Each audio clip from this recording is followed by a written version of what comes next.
আলহামদুলিল্লাহ ওয়াসসালাতু ওয়াসসালামু আলা রাসূলিল্লাহ ওয়া আলা আলিহি ওয়া সাহবিহি ওয়া মান ওয়ালা আম্মা বা'দ। তো আজকে একটা প্রশ্ন বা প্রস্তাব আসছে যে আমরা যে গত ক্লাসে আলোচনা করেছিলাম যে আকীদা কিভাবে সাব্যস্ত হয়, সেখানে ইবনে তাইমিয়া রাহিমাহুল্লাহর মত অত্যন্ত সুস্পষ্টভাবে উনি উল্লেখ করেছিলেন। এই জায়গায় শেষের কথাটা যেটা আসছিল যে ৩ নম্বরে যে সালাফ সালেহিনদের ইজমা। তো এটা পরিষ্কার হওয়ার জন্য অনেকেই আগ্রহ ব্যক্ত করেছেন।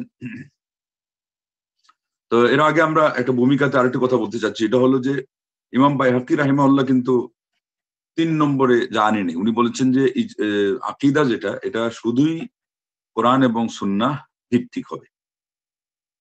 এরই অর্থ হচ্ছে যারা ৩ নম্বর গণেছেন ইজমা, এবং ওনার কারণ দর্শানো ছিল এইভাবে, উনি বলেছেন যে এটা যা কিছু আছে সবগুলো কোরআন সুন্নাতেই আছে এবং এর থেকে যেটা সাব্যস্ত হবে এটাই আমাদের জন্য শিরোধার্য। কিন্তু অন্যান্য ইমামগণ যেমন শাইখুল ইসলাম ইবনে তাইমিয়া রাহিমাহুল্লাহ, যিনি আকীদার ক্ষেত্রে ওইদিকে বিশেষ ভূমিকার কারণে আহলুস সুন্নাহ ওয়াল জামাতের মোটামুটি ৪ ইমামের শেষের দিকে এসে ওনার যুগ এর ভিত্তিতে এবং ওনার উপর যে পরীক্ষা আসছিল এর ভিত্তিতে যদি ধরা যায় ইমাম আহমদ হাম্বল রাহিমাহুল্লাহ ভূমিকা ছিল আহলুস সুন্নাহ ওয়াল জামাতের আকীদা তুলে ধরার মধ্যে একেবারে প্রাণপণ জীবন বাজি রেখে। কিন্তু এর পরবর্তীতে ইনার পর থেকে আকীদায়ে আহলুস সুন্নাহ জামাতকে সবিস্তারে ব্যাখ্যা করা এবং সকল বাতিলপন্থীদের সকল সংশয়ের জবাব দেওয়া, দাঁত ভাঙ্গা উত্তর দেওয়াতে ভূমিকা যার সবচেয়ে বেশি রয়েছে তিনি হলেন শাইখুল ইসলাম ইমাম ইবনে তাইমিয়া রাহিমাহুল্লাহ। তো যেহেতু তার এতটুকু অবদান আছে, বিশেষ করে আশআরী মাতুরিদি এদের ব্যাপারে তার মানে প্রচুর পরিমাণে প্রতিবাদ আছে, আর এটাই কারণ যে ওনাকে এরা হজম করতে পারে না, ওনাকে মেনে নিতে পারে না। অন্যরা তো পারেই না, যারা আহলুস সুন্নাতের খুবই কাছে এবং যেই এলাকায় অন্যরা কেউ নাই, প্রকৃত আহলুস সুন্নাহ নাই এবং এর বিপরীতে আছে মারাত্মক পর্যায়ে জাহমিয়া মুতাজিলিরা, সেখানে শাইখুল ইসলাম নিজেই বলেছেন যে কিছু কিছু জায়গা আছে যে ওই পরিস্থিতিতে ইনাদেরকেও আশআরী মাতুরিদিদেরকেও আহলুস সুন্নাহ বলা হবে। যিনি এত সবিস্তারে কথা বলেছেন, পক্ষ বিপক্ষ কোনো জিনিস বাদ না রেখে কথা বলেছেন, কারোর সাথে কোনো শত্রুতা না রেখে কথা বলেছেন, তার কথাই ব্যাপক হবে।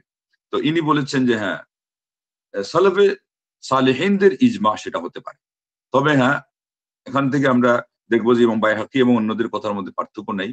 ওই যে ইজমাটা যেটা, এই ইজমাটা শর্ত করে দিয়ে দিয়েছেন এটা কোরআন সুন্নাহর কোন একটা বক্তব্যের উপরে হবে। তো অতএব ঘুরে ফিরে এটা মূলত কোরআন এবং সুন্নাহই হলো। এখানে কোনো গবেষণার বিষয় যে নতুন করে আরোপ করা হবে বা তুলা হবে তারপর এটা সুরাহা হবে ইজমা দিয়ে, এমন কোনো প্রসঙ্গের সুযোগ বা অবকাশ বিশেষ করে আকীদার ক্ষেত্রে নাই। যেহেতু মাসালা মাসাইলের ক্ষেত্রে এটা হওয়ার সম্ভাবনা আছে, নতুন সমস্যা দেখা দেয়, আকীদার ক্ষেত্রে তো এটা নতুন কোনো কিছু সমস্যা দেখারও সুযোগ নেই, অতএব সমাধানেরও ওইভাবে ইজমার মাধ্যমে সেখানে সুযোগ নেই। তো যাই হোক, এটা আমরা আজকের কথার ভূমিকায় বলার পরে পরে বলতে চাচ্ছি যে ইজমা দিয়ে আমরা কি বুঝাই, বরং সেই সাথে উনি শব্দ বলেছেন যে ইজমাউ সালাফি হাদিল উম্মাহ, সালাফ দিয়ে কি বোঝানো হয়। সালাফ শব্দ দ্বারা শাব্দিক অর্থ হলো যারা পূর্বসূরি, আর পারিভাষিকভাবে অর্থ হলো যে বিশেষ করে এখানে এই উম্মতের যারা প্রথম সারির মানুষ ছিলেন, বিশেষ করে প্রথম ৩ যুগের, তার শুরুতে আসেন সাহাবায়ে কেরাম, এরপরে তাবেঈন ইজম, তারপরে হলেন আতবা তাবেঈন।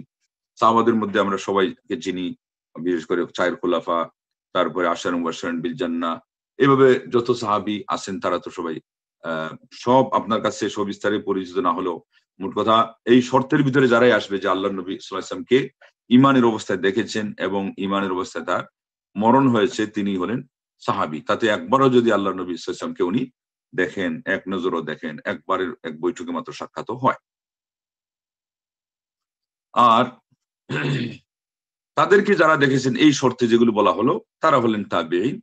আর তাবেঈনদেরকে যারা এই শর্তে দেখেন যেটা ঈমানের কথা বলা হলো, এরা হলো তবে তাবেঈন। তাবেঈনদের মধ্যে উল্লেখযোগ্য আমরা যাদের নাম শুনি, একজন হলেন হাসান বসরি রাহিমাহুল্লাহ, আরেকজন হলেন সাঈদ ইবনে মুসাইয়িব রাহিমাহুল্লাহ, যিনি আবু হুরায়রা রাদিয়াল্লাহু তাআলা আনহুর বিশেষ ছাত্র এবং তার জামাতা। এইভাবে মুহাম্মদ ইবনে সিরিন, এরা হলো সুপ্রসিদ্ধ তাবেঈন। তবে তাবেঈন কারা? তবে তাবিনদের মধ্যে বিশুদ্ধ মত অনুযায়ী ইমাম আবু হানিফা রাহিমাহুল্লাহ সহ এর মধ্যে শামিল। আর কেউ কেউ বলেছেন যে উনি তাবিনদের মধ্যে শামিল, যেটা নিয়ে আমাদের এটা নিয়ে ঝগড়ার কিছুই নেই। তাবি হলেও মানে আমাদের কোনো বাধা নাই, আর তবে তাবিন হলে বাধা নেই। তবে বর্ণনার দিক থেকে সবচেয়ে শক্তিশালী যেটা, এটা মানতে হবে, এটাও আমাদের দাবি। তো যাই হোক, এর পরে যারা আছেন এতে তো সন্দেহ নেই, তবে তাবিঈন যারা তাবিঈন দেখেছেন তিনি হলেন ইমাম মালিক রাহিমাহুল্লাহ, তারপরে হলেন ইমাম আব্দুল্লাহ ইবনে মুবারাক রাহিমাহুল্লাহ, এইভাবে সুফিয়ান সাউরি, এরা সবাই কি তাবিঈ, এরা তাবিঈ না। যারা তাবিঈ হতে পারেন না এরা সবাই তবে তাবিঈ। তো ইনাদেরকে উদ্দেশ্য করা হয়েছে। ইমাম আউজাই তার মধ্যে উল্লেখযোগ্য, সুফিয়ান ইবনে উয়াইনা, ইসহাক ইবনে রাহওয়াই, এইভাবে ইনারা হলেন কি তবে তাবিঈন। তো এই যে ৩ যুগ, ইনাদেরকে বলা হয়েছে সালাফ। এরপরে একটা ব্যাপক অর্থের মধ্যে তাদের পদাঙ্ক অনুসরণ করে যারা চলেন তাদেরকেও বলা হয়। অন্তত আমরা আকীদার ক্ষেত্রে যেহেতু কথা বলছি, এবার কিন্তু এখানে এই ৩ শ্রেণীর মানুষকেই এখানে কি রাখতে হবে? সীমাবদ্ধ রাখতে হবে। যেহেতু এখানে উদ্দেশ্যের মধ্যে ব্যাপকতা এই জায়গায় নাই। এখানে এই ৩ যুগের মধ্যেই সীমাবদ্ধ আছে। তারপরেও আমি বলছিলাম যে এই তাবিঈদের যুগ থেকেই কিছু বিষয় মতানৈক্য হয়ে গেছে। তো অতএব আমরা আরো বলব যে এখানে সবচেয়ে বেশি আ সূক্ষ্ম হলো কথা যে সালাফে সালেহিনদের দ্বারা উদ্দেশ্য হলো এখানে সাহাবায়ে কেরাম। এরপরে প্রশ্ন আসবে যে তারপর তাবিঈনদেরকে আমরা নিতেই পারি। কিন্তু নিতে গেলে যে ওখানে কোয়ালিটির মাধ্যমে এটা সীমাবদ্ধ করা হয়ে যাবে। মুজতাহিদ হতে হবে, মুজতাহিদ। এবং এরপরে ইজমার সংজ্ঞা আমরা যখন বলব তখন এই জিনিসটা আরো ক্লিয়ার হবে। মুজতাহিদ হতে হবে। মুজতাহিদের কোয়ালিটিতে সংজ্ঞাতে হয়তো আসবে না, কিন্তু আসলেই তিনি আ আকীদার উপরে প্রতিষ্ঠিত আহলুস সুন্নাহ জামাতে থাকতে হবে এবং তার মানহাজ সহি থাকতে হবে। এগুলো অন্তর্নিহিত শর্ত রয়েছে। তো এর ভিত্তিতে তাবিঈদের যুগে যে জিনিসগুলো ভেজাল ঢুকে গেছে, এটা কি করা যাবে? এই শর্তগুলোর ভিত্তিতে এটাকেও অ্যা মানে পরিষ্কার করা যাবে। অতএব সেটাও ঢুকতে পারে, সমস্যা নেই। মাঝখানে আমরা একটা উদাহরণ দিয়ে দিই, তাহলে বিষয়টা আরো পরিষ্কার হবে। যে একটা মাসআলা আমরা বলব যেটাতে সালেফে সালেহিনদের ইজমা হয়েছে। এবং ওই ব্যাখ্যাটাও এখানে আসবে যে ইজমাটা হয় কোরআনের এবং সুন্নাহর কোন বিষয়কে কেন্দ্র করে। ইজমা কোন নতুন উদ্ভাবিত বিষয় অথবা আগাগোড়াই গবেষণা ভিত্তিক কোন জিনিসের নাম নয়। এটা হলো আল ইস্তিওয়া আলাল আরশ, মাসআলাতুল ইস্তিওয়া ইল্লাহি আলা আরশিহি সুবহানাহু ওয়া তাআলা। আল্লাহ রাব্বুল আলামিনের আরশ আজিমের উপরে বিরাজমান হওয়া। এই যে মাসআলাটা, এটা তো আসলে আহলুস সুন্নাহ জামাতের দৃষ্টিভঙ্গিতে যারা আহলুস সুন্নাহ নিট এন্ড ক্লিন, তাদের ওখানে আসলে কোনো কথাই ছিল না। এরপরও এটাকে যেহেতু একটা বাহাসের বিষয় বানিয়ে দেওয়া হয়েছে, তাইলে আমরা ওই দৃষ্টিকোণ থেকে বলতে পারি যে ইস্তেওয়াকে নিয়ে যে বিভিন্ন অর্থ করা হচ্ছে, ইস্তাওলা, লাকাদ ইস্তাওয়া বিশরুন আলাল ইরাকি বিসাইফিন ওয়া দামিন মিহরাকি, তারা কবিতা দিয়ে আ দলিল দিচ্ছে যে ইস্তাওয়া অর্থ হলো ইস্তাওলা। একটা কবিতা থেকে নেওয়া হচ্ছে যে বিশির সে ইরাকের উপরে ইস্তেওয়া করেছে, তার মানে বলেছেন সে সেখানে অধিষ্ঠিত হয়েছে বা সে সেটার মালিক হয়ে গেছে, সে বাদশা হয়ে গেছে। তো তারা এখান থেকে বলতে চায় আল্লাহ ইস্তাওয়ার অর্থ হলো তিনি আরশের মালিক হওয়া। তো আমরা বলবো নাউজুবিল্লাহ, প্রথম অর্থেই আল্লাহ রাব্বুল আলামিন কি শুধু আরশের মালিক? আর তিনি কি ওই সময় যে আসমান জমিন ৬ দিনে সৃষ্টি করার পরে বিরাজিত হলেন, ওই সময় আরশের মালিক হইলেন? লা হাওলা ওয়ালা কুওয়াতা ইল্লা বিল্লাহ। তো বাতিল জিনিস মানে তার থেকেই প্রমাণ এসে যায় যে এটা বাতিল। শাহিদা শাহিদুম মিন আহলিহা। তার ভিতর থেকেই সাক্ষী দিয়ে দিছে যে এই অর্থটা কোন দিক থেকেই সঠিক নয়। অতএব আ এটা আহলুস সুন্নাহ জামাতের অর্থটাই সঠিক হবে। যাই হোক, আমরা এরপরে যেটা বলতে চাচ্ছি এটা হলো যে এই জায়গাতে সকল সাহাবারা একমত ছিলেন, এতে কোনো সন্দেহ নেই। সকল সাহাবারা একমত ছিলেন। এবং ইজমার একটা আ সংজ্ঞার কন্ডিশনের ব্যাখ্যা এটাও যে এটা হবে আল্লাহর নবী সাল্লাল্লাহু আলাইহি ওয়াসাল্লামের তিরোধানের পর। নবী সাল্লাল্লাহু আলাইহি ওয়াসাল্লাম থাকতে তো তিনিই দলিল। তার উপরে ওহী নাজিল হবে। এইজন্য তারা শর্ত করেছেন আল্লাহর নবী সাল্লাল্লাহু আলাইহি ওয়াসাল্লাম দুনিয়া থেকে বিদায় নেওয়ার পর কোন একটা মাসআলা নিয়ে যখন লোকজন মতানৈক্য করবে, তখন এটার উপরে যখন মুজতাহিদ সকল আলিমরা একমত হয়ে যাবেন, ওটাকে অকাট্য ধরা হবে। এটাও ভালো করে খেয়াল রাখবেন। ইজমার মানে হলো শাব্দিক অর্থই হলো যেটা হলো দৃঢ় এবং অকাট্য। তো ইজমা যদি কোন জায়গায় সাব্যস্ত হয়ে যায়, তাইলে কিন্তু এটা এমন অকাট্য হয় যে সেখানে কোরআনের আয়াতেরও কেউ সুযোগ খুঁজে ব্যাখ্যার, হাদিসের মধ্যে সুযোগ খুঁজে ব্যাখ্যার এই জায়গায় কিন্তু আর ওই দৃষ্টিকোণ থেকে কোনো সুযোগ থাকে না, কোনো অবকাশ থাকে না, এর এর মধ্যে কোনো ধরনের নতুন করে কোনো বক্তব্য আরেকজন নিয়ে আসবে এরই কোনো মানে স্থান থাকে না। আল্লাহু আকবার। তাইলে ইজমা বিভিন্ন দিক থেকে তার অনেক বৈশিষ্ট্য ইজমালি ভাবে আমরা আলোচনা করলাম এবং আমরা একটা উদাহরণ দিলাম। এবং এটার একটা বাস্তবতা হলো যে সাহাবায়ে কেরামদের যুগে কেউ কোনো বিরুদ্ধাচরণ করেন নাই।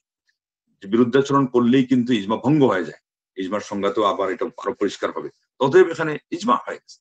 এমনকি ইমাম আউজাই রাহমাহুল্লাহর সেই ঐতিহাসিক বক্তব্য সেটা আছে যে তিনি বলেছেন, কুন্না নাকুলু ওয়া আত-তাবিউনা মুতাওয়াফিরুন। এই যে ইমাম আউজাই যে তাবি, এটা প্রমাণ দেখেন যে তিনি তাবিঈদেরকে পাইছেন। বলছেন যে আমরা বলতাম এমন সময় যখন তাবিঈনরা অধিক হারে এখনো তারা আমাদের সমাজে বেঁচে ছিলেন। এবং কি বলতেন? তাবিঈরা সহ উনি বলতে চাচ্ছেন যে তাবিঈদের আকীদা সহ আমরা তবে তাবিঈনরা এই কথাই পোষণ করতাম যে ইন্নাল্লাহা ফাওকা আরশিহি বাইনুন আন খালকিহি। অবশ্যই মহান আল্লাহ আরশে আজিমের উপরে তিনি বিরাজমান, বিরাজিত। তার সৃষ্টিকুল থেকে তিনি সত্তাগত দিক থেকে আলাদা। এই অনুবাদের মধ্যে কেন বলা হলো সত্তাগত দিক থেকে আলাদা? এজন্যে যে সিফাত এর মাধ্যমে মানে দেখা, শোনা, তার বান্দাদের প্রিয় বান্দাদেরকে সাহায্য করা, বিশেষ করে মুমিন যারা এরা খাঁটি মুমিন, শত্রু থেকে পরাস্ত করা, এই সমস্ত গুণাবলীর মাধ্যমে, এই বৈশিষ্ট্যের মাধ্যমে, এই ক্ষমতা এর মাধ্যমে আল্লাহ রাব্বুল আলামিন সর্বত্র। এটাকে এই শব্দে বললে অনেক সময় বেমানান দেখায়। এজন্য বলতে হবে যে আল্লাহ রাব্বুল আলামিনের ক্ষমতা, তার প্রভাব সর্বত্র। কিন্তু আল্লাহ রাব্বুল আলামিন বিরাজিত কোথায়? আরশে আজিমের উপরে।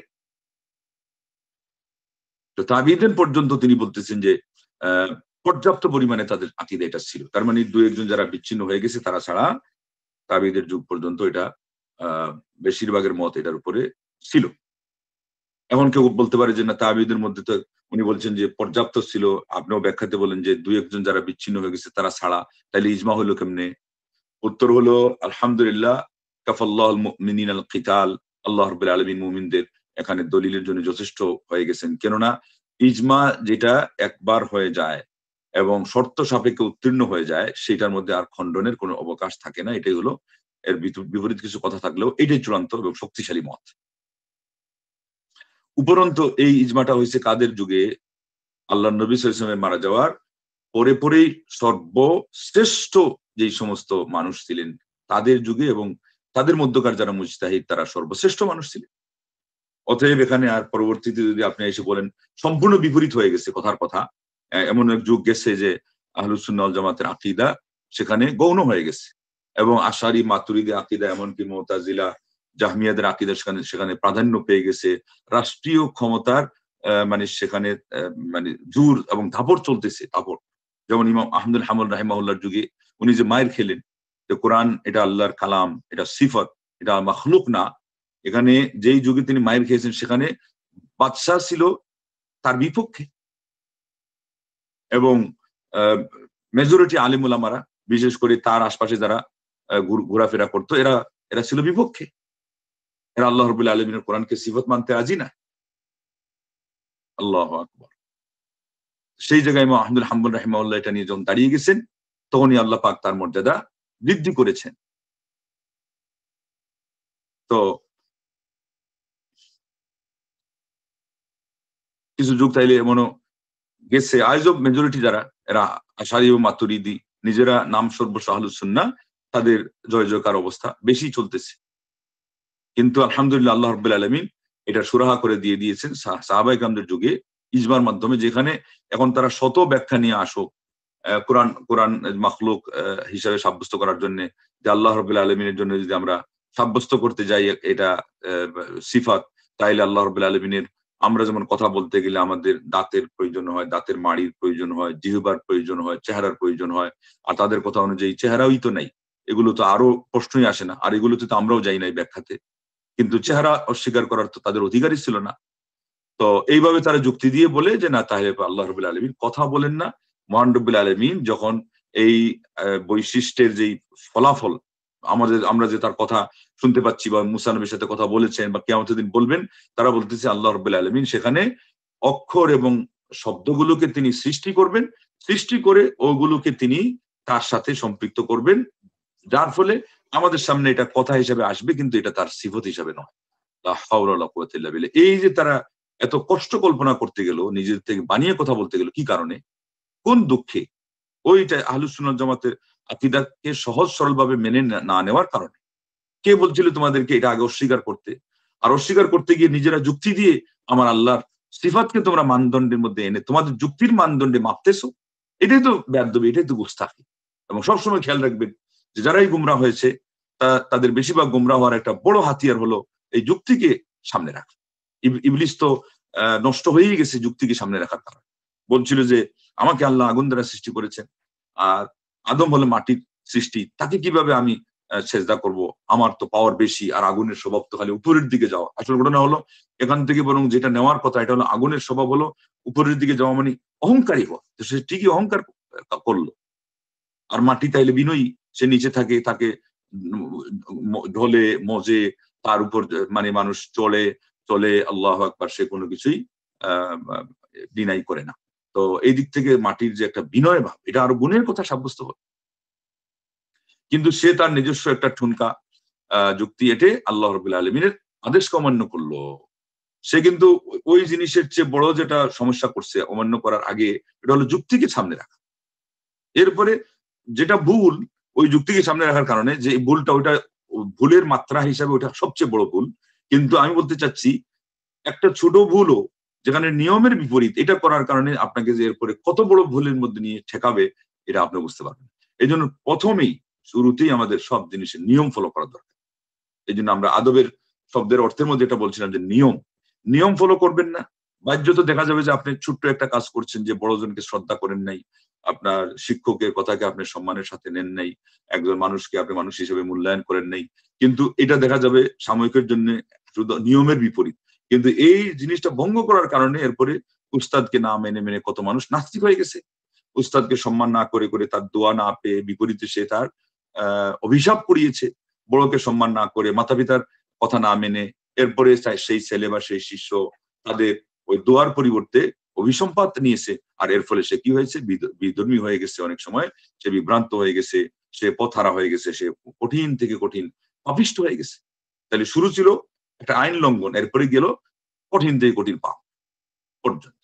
এই জন্য দ্বিতীয় শেখুল ইসলাম ইবনুল কাইয়িম রাহিমাহুল্লাহ বলছিলেন, আমরা বাহ্যত যে পাপগুলোকে দেখি, এটা হলো ২ নম্বর, সিরিয়ালে ২ নম্বর। তো ওনাকে বলা হলো তাহলে ১ নম্বর কোনটা? উনি বললেন যে আল্লাহকে ভুলে যাওয়া, এটা হলো ১ম পাপ। এটা ওর নিয়ম ছিল, আর রীতি ছিল, একজন মুসলমান সবসময় আল্লাহকে স্মরণ করবে। বিশেষ করে ফতোয়ার ক্ষেত্রে মুহাম্মদ সালেহ আল উসাইমিন রাহিমাহুল্লাহ, আল্লাহর নবী সাল্লাল্লাহু আলাইহি ওয়াসাল্লামের কাছে কোনো বিষয় আসার ভিত্তিতে সূরা নিসার মধ্যে যে আয়াতে বলা হয়েছে ইস্তেগফারের কথা, তখন উনি বলছেন যে মুফতি সাহেবানদের ইলমের বহর যতই শক্তিশালী থাক না কেন, দ্বীনের বিষয়ে কথা বলার সময় উনাদের আগে কয়েকবার আল্লাহর কাছে মাফ চেয়ে নেওয়া দরকার। আস্তাগফিরুল্লাহ, আস্তাগফিরুল্লাহ, আস্তাগফিরুল্লাহ। আর শেখুল ইসলাম তো ১০০০ বার একটু কম বেশি বলছেন যে আমি যখন কোনো মাসআলাতে আমি আটকে পড়তাম, আমার কাছে কঠিন মনে হইতো, আমি ১০০০ বারের মতো আস্তাগফিরুল্লাহ বলতাম, তখন আমার কাছে সেই মাসআলাটা সহজ হয়ে আসতো। এই যে এটা নিয়ম, এই নিয়মগুলো অনেক সময় সচরাচর আপনি কোনো কিতাবে পাবেন না। গোছানো ভাবে কোনো বিষয়ভিত্তিক আলোচনা হলে, কিন্তু এগুলো অনেক মানে কোনায় কানায় লুকিয়ে থাকা এবং ছড়িয়ে ছিটিয়ে থাকা মুক্তা মনির মতো, সেগুলোকে যে আলেম যত বেশি জমা করতে পারবেন এবং যত বেশি এগুলি এপ্লাই করবেন, আল্লাহ পাক তার ইলমে তত বরকত দান করবেন। এবং এটা কোনো আলেম হওয়া শর্ত নয়। আজকাল মিডিয়ার যুগে দাওয়াতি কাজ অনেকেই করছেন। তো উনাদেরকে এই জিনিসগুলো আরো বেশি খেয়াল রাখা দরকার। আলেমদের একাডেমিক যোগ্যতার মাধ্যমে তারা অনেক জিনিস পেয়ে গেছেন, যেগুলো একাডেমিক ভাবে, প্রাতিষ্ঠানিকভাবে যারা কোনোদিন ইলম শিখার অর্জনের এবং সুযোগ পান নাই শিখার এবং অর্জনের, তাদের ধারে কাছেও এগুলো নাই। উনাদেরকে আরো বেশি নিয়মানুবর্তিতা ফলো করা, সময়ের এবং আদবের এবং রুলের, এগুলো আরো বেশি প্রয়োজন। তো যাই হোক, আসুন আমরা লম্বা না করে চলে যাই ইজমার সংজ্ঞার দিকে। ইজমার সংজ্ঞা হলো শাব্দিক অর্থে দৃঢ় প্রত্যয় এবং ঐক্যবদ্ধ কোনো জিনিসের উপরে হওয়া এবং জিনিসটাকে শক্তিশালী করা, বা শক্তিশালী কোনো জিনিসের নাম। আর হলো পারিভাষিক অর্থে হলো মুহাম্মদ সাল্লাল্লাহু আলাইহি ওয়াসাল্লাম রাহিমাহুল্লাহ যে সংজ্ঞা দিয়েছেন, যেহেতু উনি শেষের যুগের এবং তিনি একজন উসুলি, তিনি একজন অত্যন্ত পারদর্শী এবং দক্ষ আপনার মূলনীতি নির্ধারক, বা আমরা বলবো মূলনীতি বিশারদ। নির্ধারক না, যেহেতু নির্ধারণ করার দায়িত্ব আরো উপরের যারা, আরো সিনিয়র যারা, তারা করে গেছেন। উনি শেষের দিকে একজন দক্ষ ছিলেন এই জায়গায়। উনি বলছেন ইত্তেফাকু মুজতাহিদি হাদিহিল উম্মাহ বা'দান নবী সাল্লাল্লাহু আলাইহি ওয়াসাল্লাম আলা হুকমিন শারঈ। ইজমার ব্যাখ্যা হলো এই উম্মতের যত মুজতাহিদ আলেম রয়েছেন। এবার তো এগুলোর সবটার ব্যাখ্যা দিতে গেলে আরো অনেক সময় চলে যাবে। মোট কথা সহজে বুঝে নিন, মুজতাহিদ এটা একটা বিশেষ স্তর, যেখানে পৌঁছতে গেলে উনি কোরআন সুন্নাহ থেকে গবেষণা করে কথা বলার অধিকার রাখেন। উনি নিজে কোরআন সুন্নাহ থেকে একটা মত দিতে পারেন এবং তার জন্য এটার স্বীকৃতি অন্যরা দিয়ে থাকেন। এইটার কিন্তু যোগ্যতা আজকাল নাই বললেই চলে। আজকাল বিশেষ করে বর্তমান বিশ্বে নাই বললেই চলে।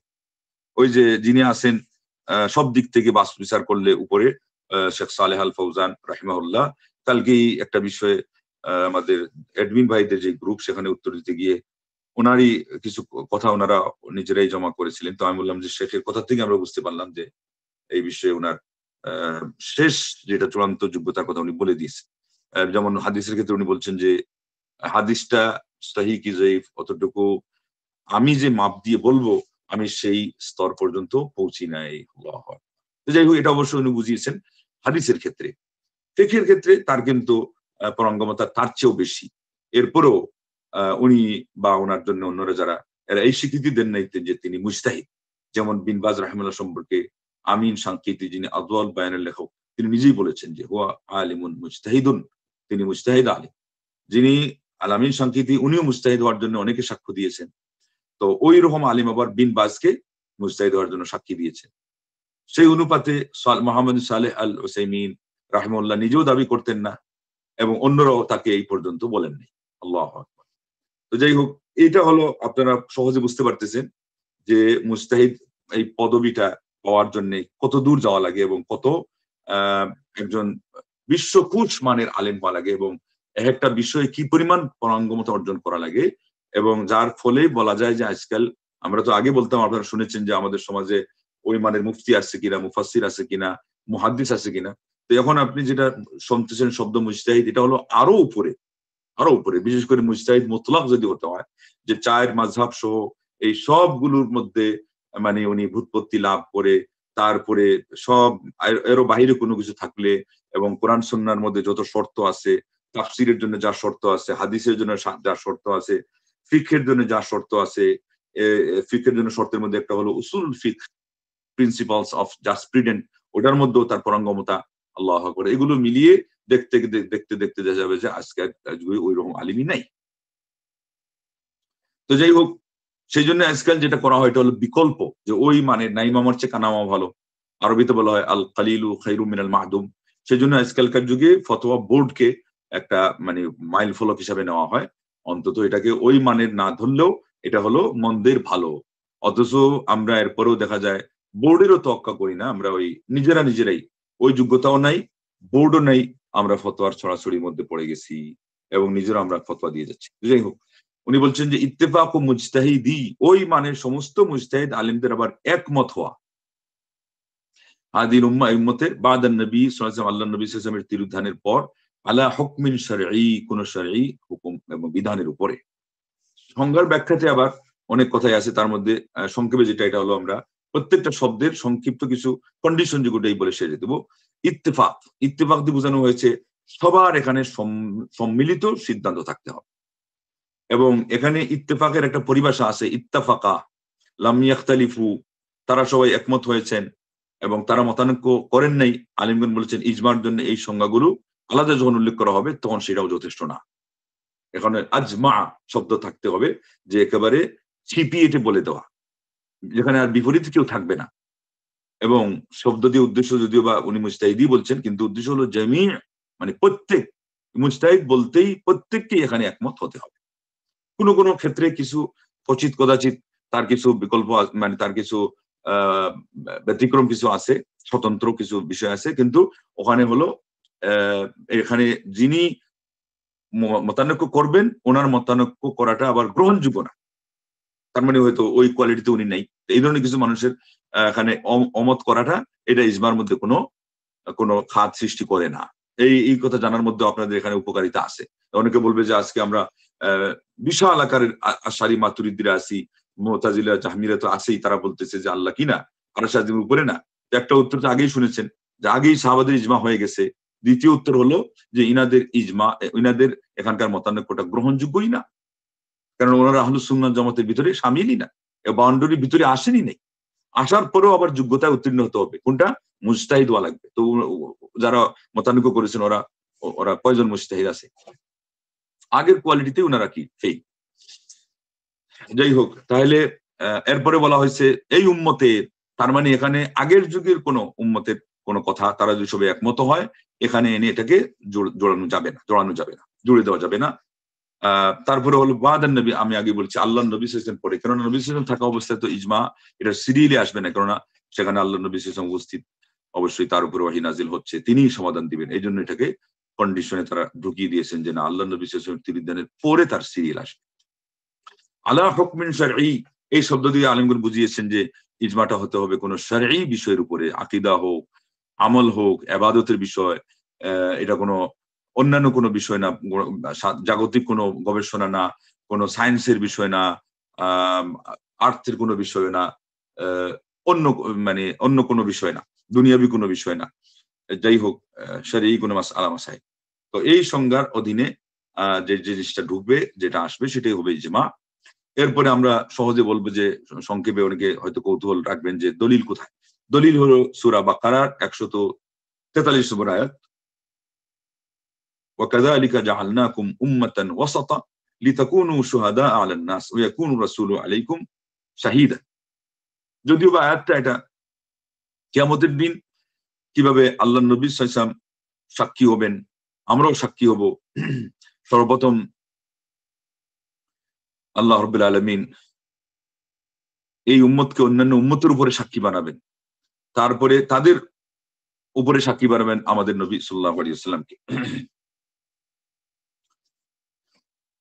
এইভাবে করে অন্যান্য নবীদের তারা যখন প্রশ্নের সম্মুখীন হবেন, তখন আল্লাহ রাব্বুল আলামিন চাক্ষুষ আমাদেরকে এবং আমাদের নবী সাল্লাল্লাহু আলাইহি ওয়াসাল্লামের সাক্ষীর মাধ্যমে যে না, আমরা সাক্ষ্য দিচ্ছি এই নবী আপনার দায়িত্ব পালন করছেন, দুনিয়াতে এসে তার উম্মতের কাছে দাওয়াত পৌঁছিয়েছেন, তখন তাদের উম্মতের মুখ বন্ধ করা হবে। এটা ওই প্রসঙ্গে আসছে, এবং এই আয়াত শুনেই আল্লাহ নবী সাল্লাল্লাহু আলাইহি ওয়াসাল্লাম কেঁদে দিয়েছিলেন যেদিন আব্দুল্লাহ ইবনে মাসউদ রাদিয়াল্লাহু তাআলা আনহু তিলাওয়াত করছিলেন। এবং এখানে আসার পরে নবী সাল্লাল্লাহু আলাইহি ওয়াসাল্লাম বলেছেন যে থেমে যাও, যথেষ্ট হয়ে গেছে। এরপরে তিনি দেখলেন যে আল্লাহ নবী সাল্লাল্লাহু আলাইহি ওয়াসাল্লামের দুনয়ন জুড়ে অশ্রু প্রবাহিত হচ্ছে অজুরে, সাল্লাল্লাহু আলাইহি ওয়াসাল্লাম। এটা একদিক থেকে আনন্দেরও বিষয় যে আমাকে আল্লাহ পাক এই আসন দিয়েছেন, আমার উম্মতকে আল্লাহ পাক এই সম্মান দিয়েছেন যে গোটা তামাম নবীগণ এবং উম্মত 1 লক্ষাধিক অলমোস্ট তাদের উপরে আল্লাহ পাক সাক্ষী বানান। সাক্ষী বানা মানে কি? সাক্ষী হওয়া এটা একটা সম্মান, আর এখানে যেটা উদ্দেশ্য এটা হলো সম্মান না, মানদণ্ড, যে এদের কথাকে দলিল হিসেবে গ্রহণ করা। এখান থেকে মাসআলা নেওয়া হয়েছে যে আল্লাহ নবী সাল্লাল্লাহু আলাইহি ওয়াসাল্লামের উম্মতের মানুষ কি হতে পারে, কোনটা হক, কোনটা বাতিল, কোনটা সত্য, কোনটা মিথ্যা, কোনটা শক্তিশালী, কোনটা দুর্বল, এর উপরে তারা সাক্ষী হওয়ার যোগ্যতা রাখেন। এর ভিত্তিতে ইজমা, বিশেষ করে সব যখন একমত হয়ে যাবে এবং কোয়ালিটি হিসেবে তারা মুজতাহিদ গণ সেখানে একমত হবেন, অতএব তাদের কথা কি হয়ে যাবে, অকাট্য দলিল হিসেবে গ্রহণযোগ্য হবে। আর ইজমাটা যখন সাব্যস্ত হবে, এটা আরেকটা আনুষঙ্গিক শর্ত। ইজমা কিন্তু সাব্যস্ত হওয়াটা একটা বড় বিষয়।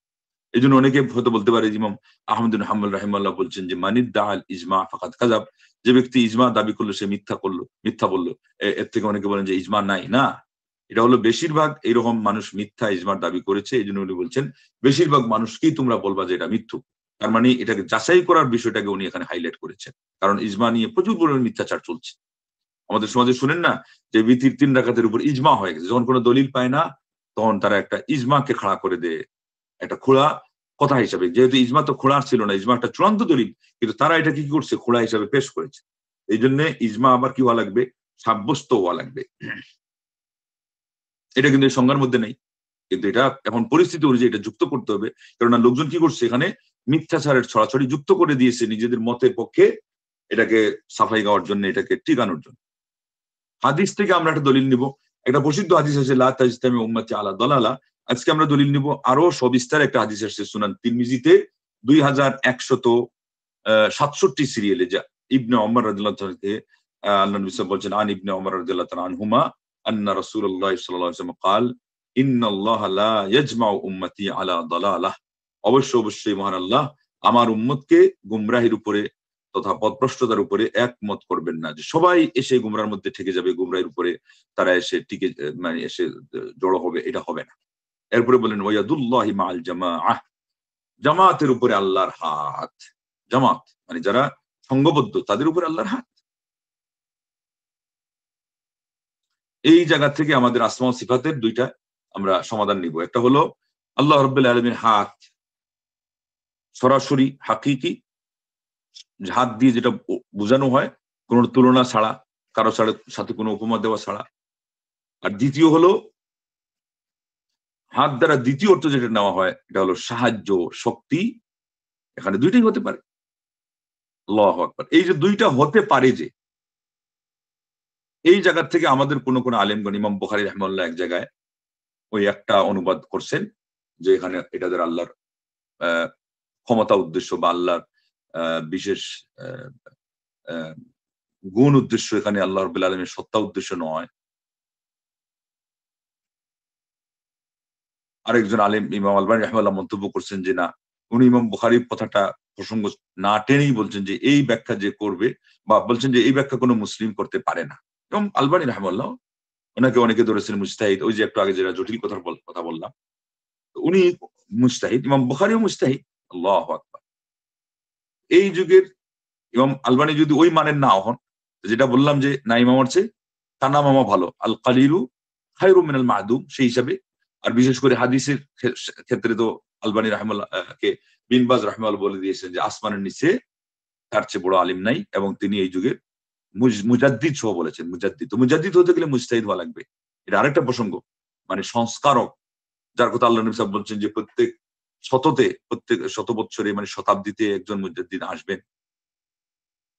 যদিও বা এই হাদিসের ব্যাখ্যাতে আলিমগণ বলছেন যেখানে একজন যথেষ্ট নয়, ন্যূনতম একজন, মানে একজন অবশ্যই আল্লাহ দিবেন, কিন্তু আল্লাহ চাইলে আরো বেশি দিতে পারেন, এবং বাস্তবে এরকম দেখা গেছে অনেক বেশিও ছিলেন। তো তিনি তার মন্তব্য করতেই পারেন, এবং উনি ইমাম বুখারীকে মেনশন করে বলেন নাই। অথচ আরেকজন বলছে যে না, এরা আসমা ও সিফাতকে নিজেদের মতো করে ব্যাখ্যা করতে গিয়ে আল্লাহকে দেহবাদী সাব্যস্ত করছে। এমনকি তাদের একজন তাদের ইমাম, তারা তো আর আলবানী সাহেবকে মুহাদ্দিসও মানে না, তাদের ইমাম একজন ইমাম বুখারীকে কাফির বলেছে। এটা কি ইমাম বুখারীকে কাফির বলা হইলো? আপনারা ইনসাফ করেন। প্রথম কথা হলো উনি ইমাম বুখারীর কথাটা আমি যা চিন্তা করতেছি ব্রেইনই আনেন নাই। আনলে তিনি এই কথা বলতেনই না। এত সচেতন মানুষ ছিলেন। কারণ উনি জানেন যে বাতিলপন্থীরা এখানে পেঁচে ফেলে দিবে।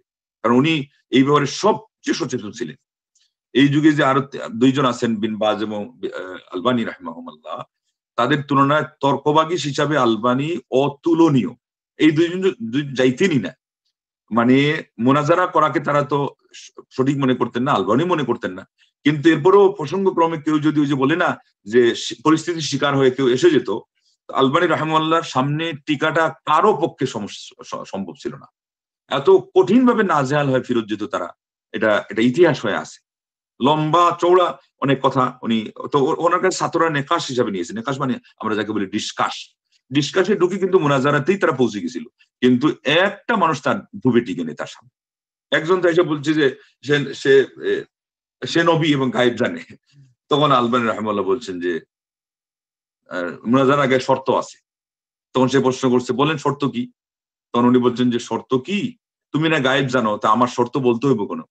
আমার শর্তের কথা তুমি না বলবা। শেষ, ফুটুস।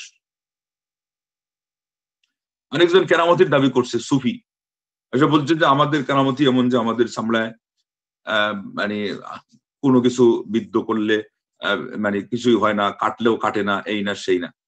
তো আলবানী রাহিমাহুল্লাহ উনি বাছাই করছেন এমন একটা জায়গা যেখানে মানে তার যেই জিনিসটা সে ব্যবহার করে আসছে আর চ্যালেঞ্জ করতেছে যে কাটলে কিছু হবে না, চেহারা। তো উনি বলছেন যে আসো দেখি, তার একটা খালি সুই বের করছেন। হ্যাঁ, এবং তার কাছে ওইরকম নিশ্চয়ই কায়দা কৌশল আছে যে চেহারার মধ্যেও যদি কোনো প্রলোভ দিয়ে থাকে, যে জায়গায় উনি আঘাত করবেন এবং বিসমিল্লাহ বলে তখন আর তার এই সমস্ত দানাই ফানাই কাজ হবে না। তো আলবানী রাহিমাহুল্লাহ খালি একটা সুই নিয়ে বলছেন যে আসো, খালি তোমাকে আমি তরবারি দিয়ে আঘাত হানবো না, আরো কিছু না, খালি সুইটা খালি বিদ্ধ করতে চাই। তো হাউমাউ করে কান্নাকাটি করে এখান থেকে সে পালিয়ে চলে যেতে বাধ্য হয়েছে। আল্লাহু আকবার। তো আমাদের সময় শেষ হয়ে গেল এখানেই। মোট কথা আমরা যে বিষয়গুলো ক্লিয়ার করতে চাইছিলাম যে ইয়াদ যেটা, এখানে দুইটা অর্থ হতে পারে।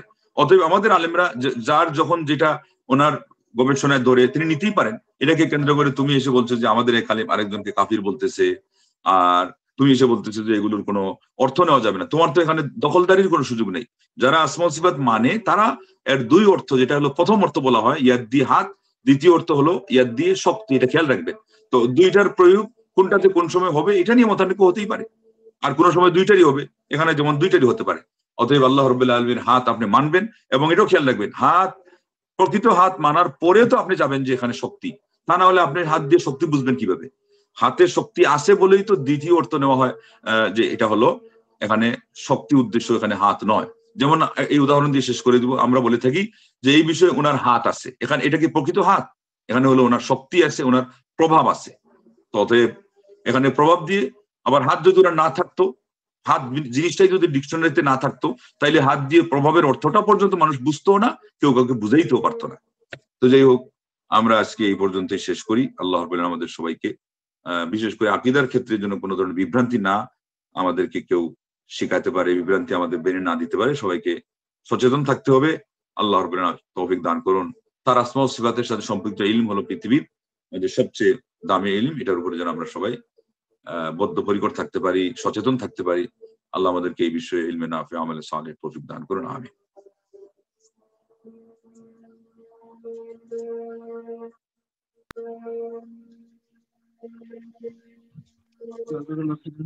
কারো যদি প্রশ্ন থাকে করতে পারেন শাইখের কাছে।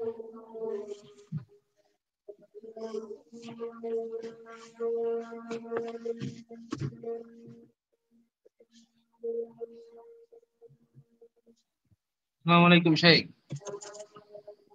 জি, ওয়ালাইকুম আসসালাম।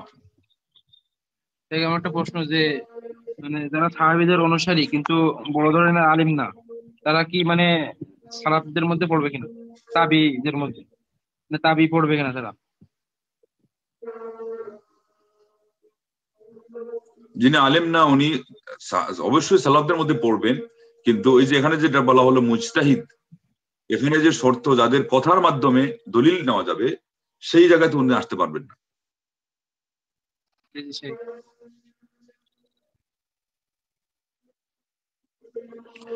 তাইলে আজকে এখানেই শেষ করা হোক। সুবহানাকাল্লাহুম্মা ওয়া বিহামদিকা আশহাদু আল্লা ইলাহা ইল্লা আনতা আস্তাগফিরুকা ওয়া আতুবু ইলাইক।